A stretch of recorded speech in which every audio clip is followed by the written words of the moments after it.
Friends, welcome back to my channel. ఈరోజు మీకు ఈ సీరియల్లో ఏం జరిగిందో తెలుసుకోవాలి అనుకుంటున్నారా? అయితే వెంటనే మనం సీరియల్లోకి వెళ్ళిపోదాం.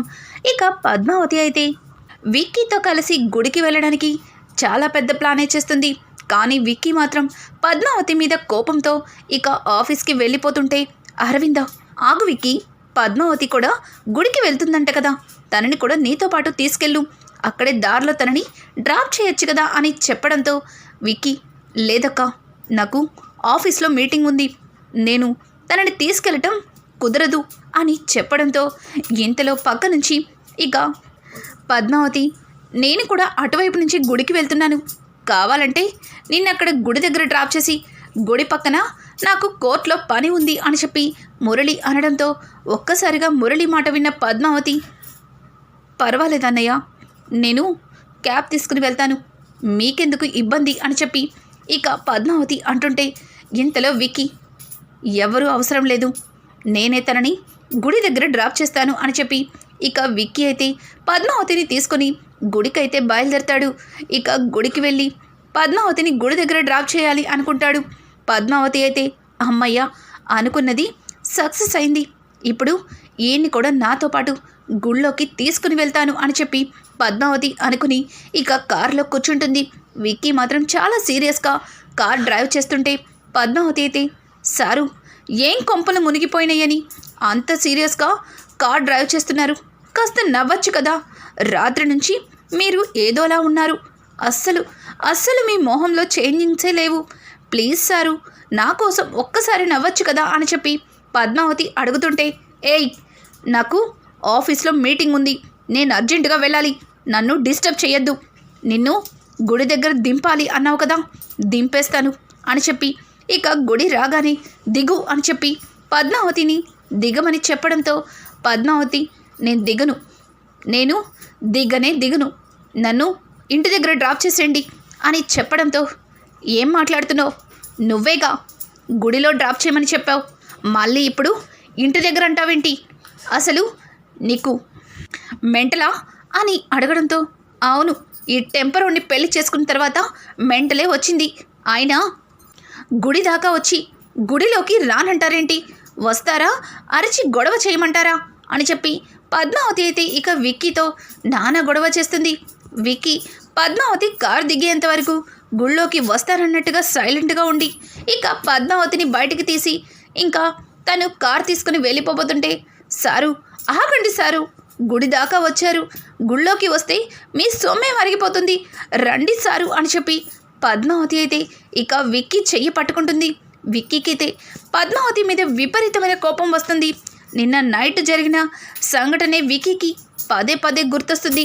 పద్మావతి, వదులుతావా వదలవా, ఇది మన ఇల్లేమీ కాదు, రోడ్డు, అందరూ మనల్నే చూస్తున్నారు, వదిలిపెట్టు అని అంటుంటే, అయితే లోపలికి రావచ్చు కదా, ఇక్కడ దాకా వచ్చి ఇలా లోపలికి రాకుండా వెళ్ళిపోతే నాకే కాదు, ఆ దేవుడికి కూడా మీ మీద కోపం వస్తుంది, రండి సారు అని చెప్పి ఇక పద్మావతి అయితే విక్కీని పిలుస్తూ ఉంటుంది.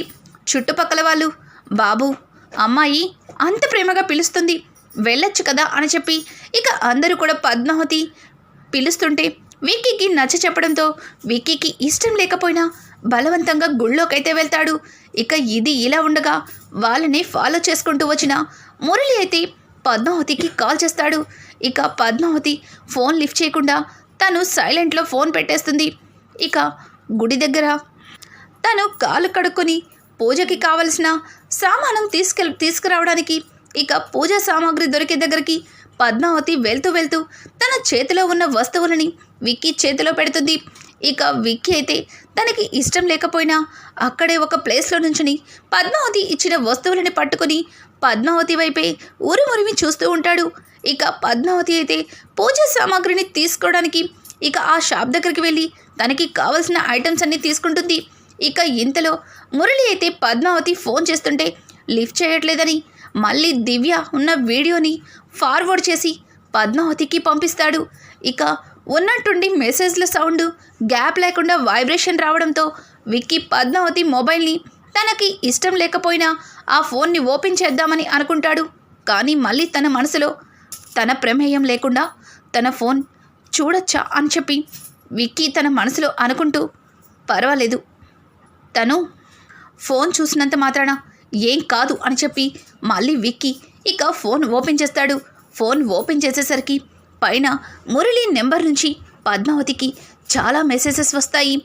ఏంటి పద్మావతి, నీ మగుడితో గుళ్ళో దేవుడి దగ్గరికి వెళ్ళి ఒక్కటైపోదామని చూస్తున్నావా? అస్సలు కుదరదు. నేనుండగా నిన్ను విక్కీని కలవనివ్వనిగా. అయినా మర్చిపోయావా నిన్న నైట్ నీకు పెట్టిన వీడియో? అసలు నా ఫోన్ లిఫ్ట్ చేయకుండా వాడితో గుళ్ళో ఆనందంగా ఉండాలనుకుంటున్నావేమో. ఒక్కసారి ఆ వీడియో చూడు, మళ్ళీ మళ్ళీ నీకు నేనేంటో అర్థమవుతుంది అని చెప్పి ఇక మురళి పంపించిన వీడియోని సెండ్ చేసిన ఆ వీడియో ఓపెన్ చేసి చూడటంతో ఒక్కసారిగా ఇక విక్కీ ఆ వీడియోని చూసి షాక్ అయిపోతాడు. ఇక అక్కడికక్కడే విక్కీ కుప్పకూలిపోతాడు. ఇదేంటి బావా ఇట్లాంటి పని చేస్తున్నాడు? దివ్యని బావ ఏం చేద్దాం అనుకుంటున్నాడు? ఈ వీడియోలు అడ్డం పెట్టి కావాలని పద్మావతిని నన్ను వేరు చేయాలని చూస్తున్నాడు. అసలు వీడిని అని చెప్పి ఒక్కసారిగా విక్కీ ఇక మురళి మీద విపరీతమైన కోపంతో లేచి నుంచుంటాడు. ఇంతలో పద్మావతి అయితే విక్కీ దగ్గరికి వచ్చి, సారు ఏంటి సారు అట్టా ఉండారు? రండి సారు, లోపలికి పోదాము.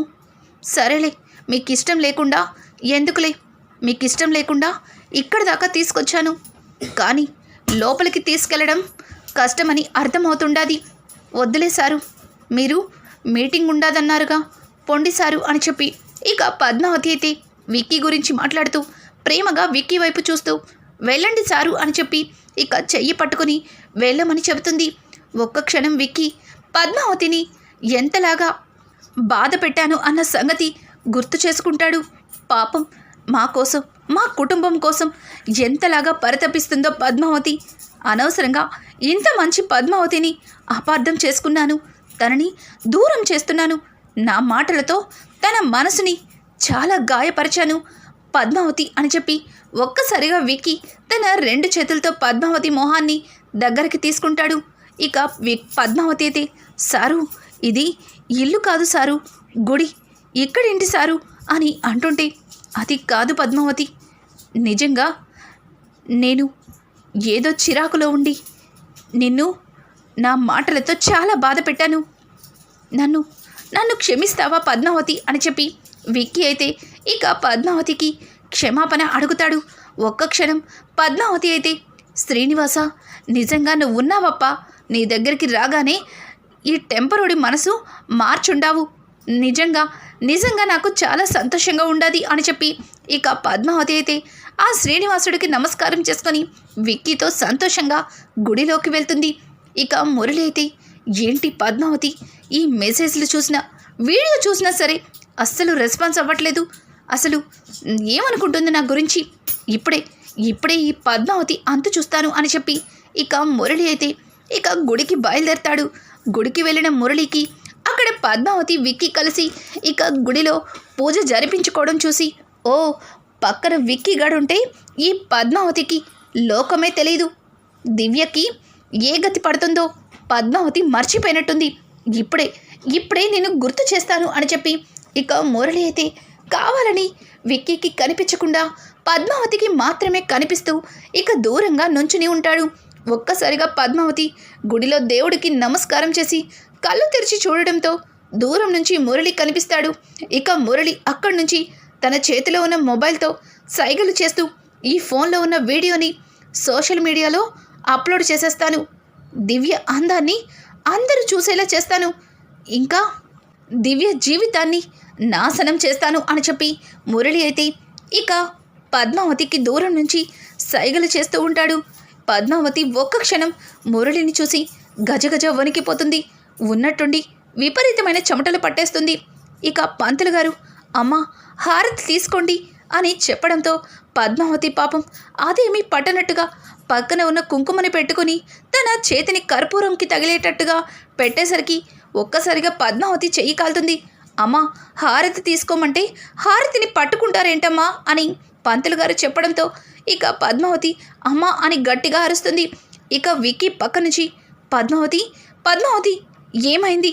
చూసుకోవద్దు, చూడు చెయ్యి ఎలా కాలిందో అని చెప్పి ఇక పద్మావతి చేతిని తీసుకొని తన చేతికి అయిన గాయాన్ని చూస్తూ ఉంటాడు. ఇంతలో పద్మావతి మాత్రం అదేమీ పట్టనట్టుగా మురళి నుంచున్న వైపే చూస్తూ ఉంటుంది.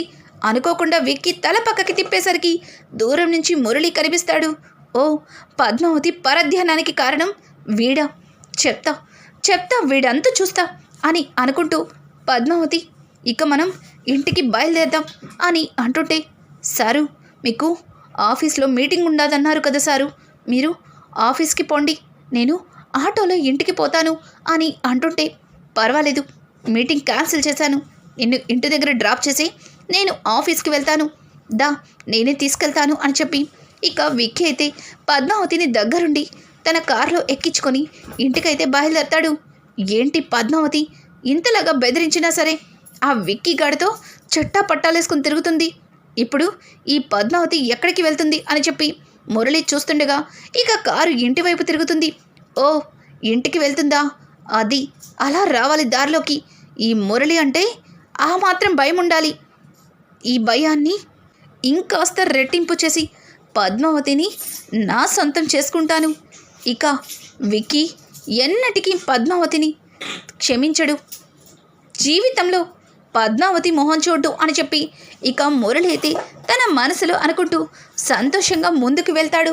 ఇంతలో ఒక పెద్దావిడ కొబ్బరికాయ కొట్టేసరికి ఆ కొబ్బరి చిప్ప వెళ్ళి మురళి తలకి తగులుతుంది. ఇక మురళికి బొటబొట రక్తం కారడంతో వెంటనే ఇంకొక ఆవిడ అయ్యో బాబు తలకి రక్తం కారుతుంది అని చెప్పడంతో ఇక ఆ పెద్దావిడ గుడికి వచ్చి ఏం పాపం చేశాడో దేవుడు ఇంత పెద్ద శిక్ష వేశాడు అని చెప్పడంతో మురళికి చాలా కోపం వచ్చి, ఏయ్ కొబ్బరికాయని చూసి కొట్టకుండా తిరిగి పాపాలు పుణ్యాలంటూ మాట్లాడుతున్నావు అని చెప్పి మురళి ఆమె మీద సీరియస్ అయిపోతూ ఉంటాడు. బాబు ఆవిడ వయసులో నీ కన్న తల్లి లాంటిది, ఆవిడతో ఏంటి బాబు అలా మాట్లాడుతున్నావు, ఇదిగో ఈ పసుపు పెట్టుకోండి అని చెప్పి ఒక పసుపుని ఇక మురళికి ఇచ్చి తన తలపైన పెట్టుకోమని చెప్తుంది.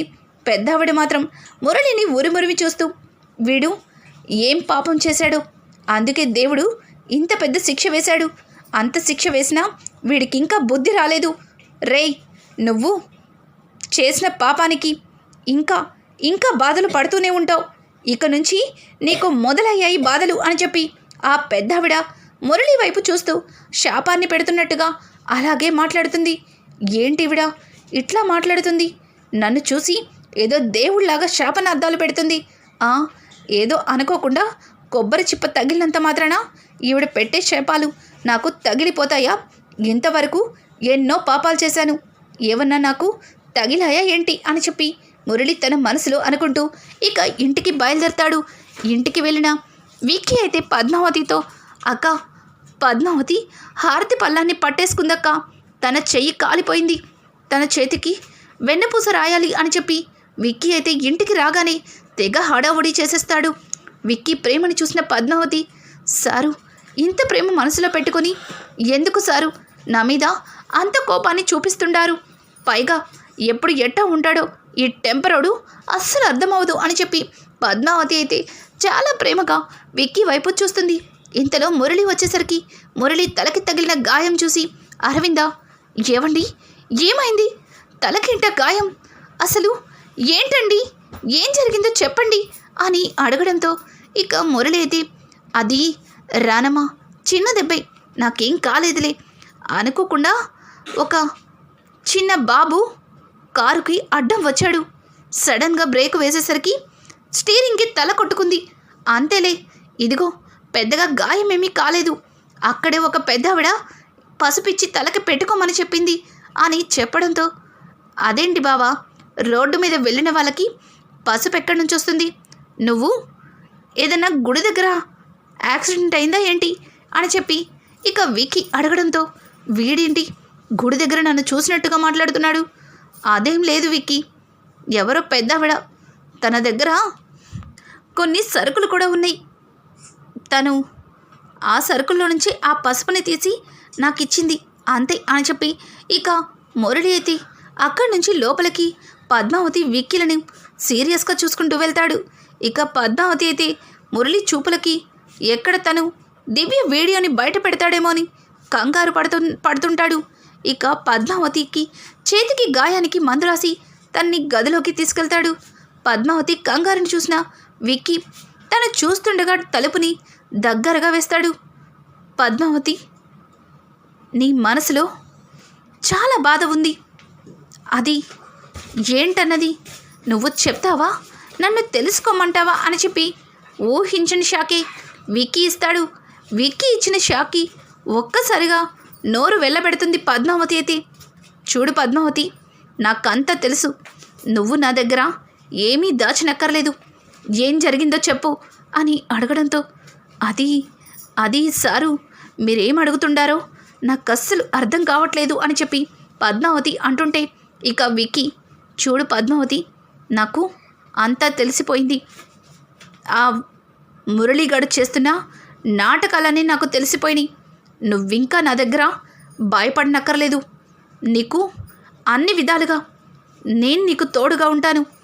చెప్పు, ఏం జరిగిందో చెప్పు అని అడగడంతో ఇక పద్మావతి అయితే పుట్టినరోజు రాత్రి జరిగిందంతా కూడా ఇక విక్కీకి చెప్పేస్తుంది.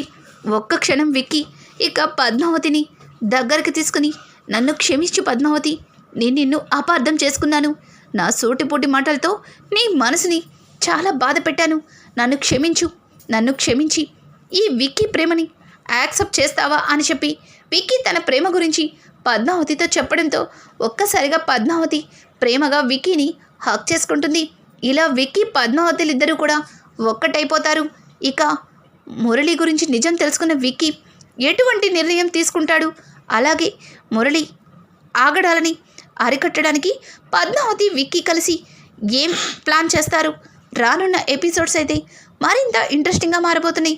ఈ వీడియో మీకు నచ్చినట్టయితే లైక్ చేసి సబ్స్క్రైబ్ చేసుకోవడం మాత్రం మర్చిపోకండి. Thanks for watching. Hi friends, welcome back to my channel. ఈరోజు మీకు ఈ సీరియల్లో ఏం జరిగిందో తెలుసుకోవాలి అనుకుంటున్నారా? అయితే వెంటనే మనం సీరియల్లోకి వెళ్ళిపోదాం. ఇక పద్మావతి అయితే విక్కీతో కలిసి గుడికి వెళ్ళడానికి చాలా పెద్ద ప్లానే చేస్తుంది. కానీ విక్కీ మాత్రం పద్మావతి మీద కోపంతో ఇక ఆఫీస్కి వెళ్ళిపోతుంటే, అరవింద ఆగు విక్కీ, పద్మావతి కూడా గుడికి వెళ్తుందంట కదా, తనని కూడా నీతో పాటు తీసుకెళ్ళు, అక్కడే దారిలో తనని డ్రాప్ చేయొచ్చు కదా అని చెప్పడంతో విక్కీ, లేదక్కా, నాకు ఆఫీస్లో మీటింగ్ ఉంది, నేను తనని తీసుకెళ్ళటం కుదరదు అని చెప్పడంతో ఇంతలో పక్క నుంచి ఇక పద్మావతి, నేను కూడా అటువైపు నుంచి గుడికి వెళ్తున్నాను, కావాలంటే నిన్ను అక్కడ గుడి దగ్గర డ్రాప్ చేసి గుడి పక్కన నాకు కోర్టులో పని ఉంది అని చెప్పి మురళి అనడంతో ఒక్కసారిగా మురళి మాట విన్న పద్మావతి, పర్వాలేదన్నయ్య, నేను క్యాబ్ తీసుకుని వెళ్తాను, మీకెందుకు ఇబ్బంది అని చెప్పి ఇక పద్మావతి అంటుంటే ఇంతలో విక్కీ